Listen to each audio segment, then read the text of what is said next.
not a lot of questions there, but he spent time trying to at least give his own thought on most of what was put to him.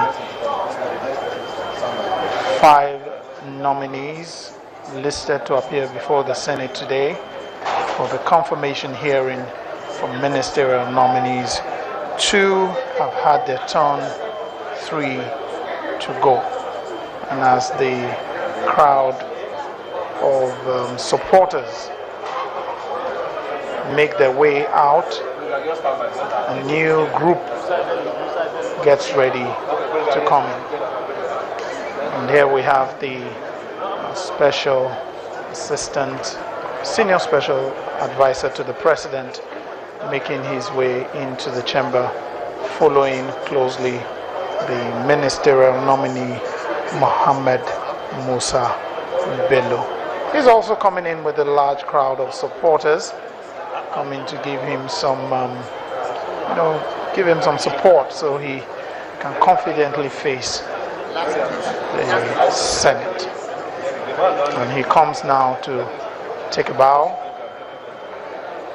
bows before the Senate President, bows before the majority leader, before the minority leader, and now takes his position.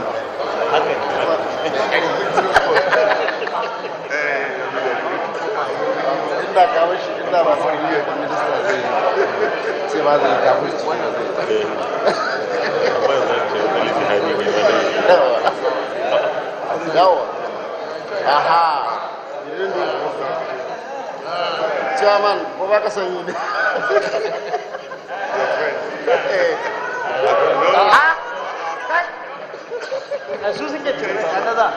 Distinguished colleagues, the third nominee is Mohammed Musa Bello. Mohammed Bello, you are welcome. We all have your CV. We want you to just give us a brief introduction of yourself. No need to go through the entire CV. Just emphasize areas that you think either have been omitted in your CV or anything you think that you just want to speak a bit more on. After that, you take a few questions. The Senate President, Your Excellency, the Deputy Senate President in absentia, okay, Your Excellencies, distinguished principal officers of the Senate, distinguished senators from Adamawa State, my brother Senator Abdulaziz Nyako, my sister Senator Binta Masi Garba, and my brother Ahmed Abubakar Mualledi. Distinguished Senator Ahmed Hassan Barata, who was part of you during the 7th Senate, I feel highly honored to have been given this opportunity to address the Senate of the Federal Republic of Nigeria. I also feel highly honored to have been considered worthy of this nomination by Mr. President out of the very many numerous ably qualified persons from Adamawa State. Mr. Senate President, sir, my name is Mohammed Musa Bello. I was born on the 8th of January, 1959. I completed my primary school education at Our Lady's High School, Kaduna. Thereafter, I went to Barewa College, Zaria, and completed my secondary school in 1976. I joined the Ahmadu Bello University in 1977 for the one-year basic studies course.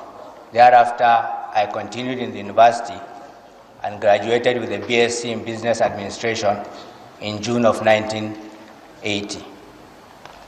I undertook a master's program in business in the period 1985 to 1986. I took my first employment with Icon Limited Merchant Bankers in Lagos in 1981 after my youth service.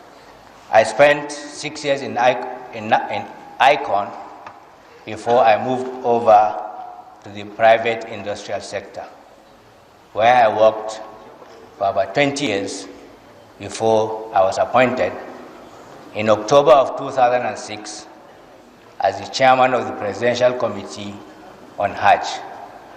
After successfully conducting the Hajj of the year 2006, I was saddled with the responsibility in May of 2007 as being the pioneer chairman of the National Hajj Commission, which was earlier established by an act of the Parliament in 2006, a job I held for 8 years, spanning 2 terms of 4 years each. I completed my tenure at the Hajj Commission in May of 2015, retired back to my village, and then 2 weeks ago, I heard in the radio that I've been nominated to serve this great country.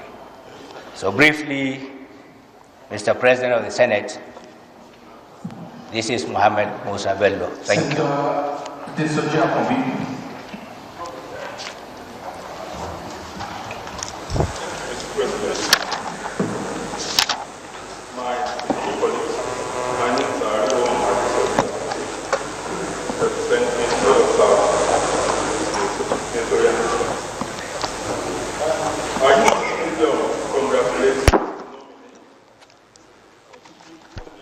To you by Mr. President.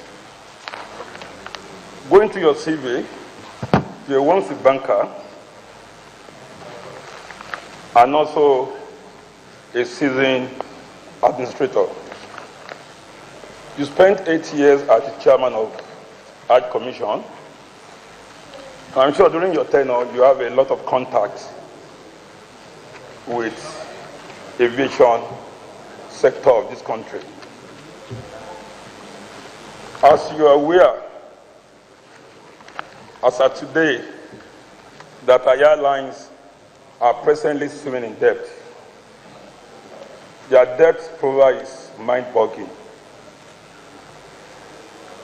In the last administration, the government yielded to their pressure of bailout of about 130 billion through Access Management Corporation, AMCOM. And none of them ever paid back as of today. And at the moment, they're asking for a set of another bailout. If you eventually find yourself saddling with responsibilities of managing the aviation ministry, will you advise the federal government to grant them another set of bailout? That's one. According to Kappa Fleet, a UK-based outfit that monitors commercial airlines, no Nigerian airline is in top 8 in Africa. Merger and consolidation has worked well in some European countries. In 2011, British Airways merged with Abia, and they became the 3rd largest airline in the world. Also, Air France in 2004 merged with KLM, and their success story. Will you recommend and support merger and consolidation as an option for a local airline to overcome the financial problems they're having at the moment? Thirdly, Federal Airport Authority of Nigeria manages about 21 airports. And on the rating, on the world rating, our airports are nothing to write home about. Although innovations are going on in some airports at the moment. will you ever consider prioritizing our airports as an option?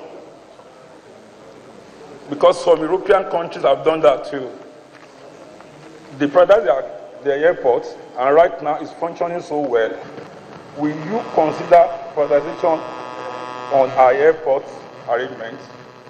Thank you very much.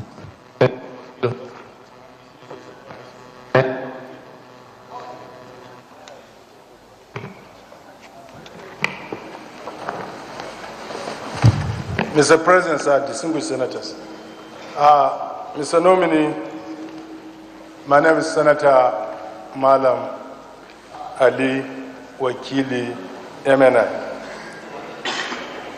As the immediate past chairman of NACON, you are quite aware of the tragedy that befell pilgrims worldwide.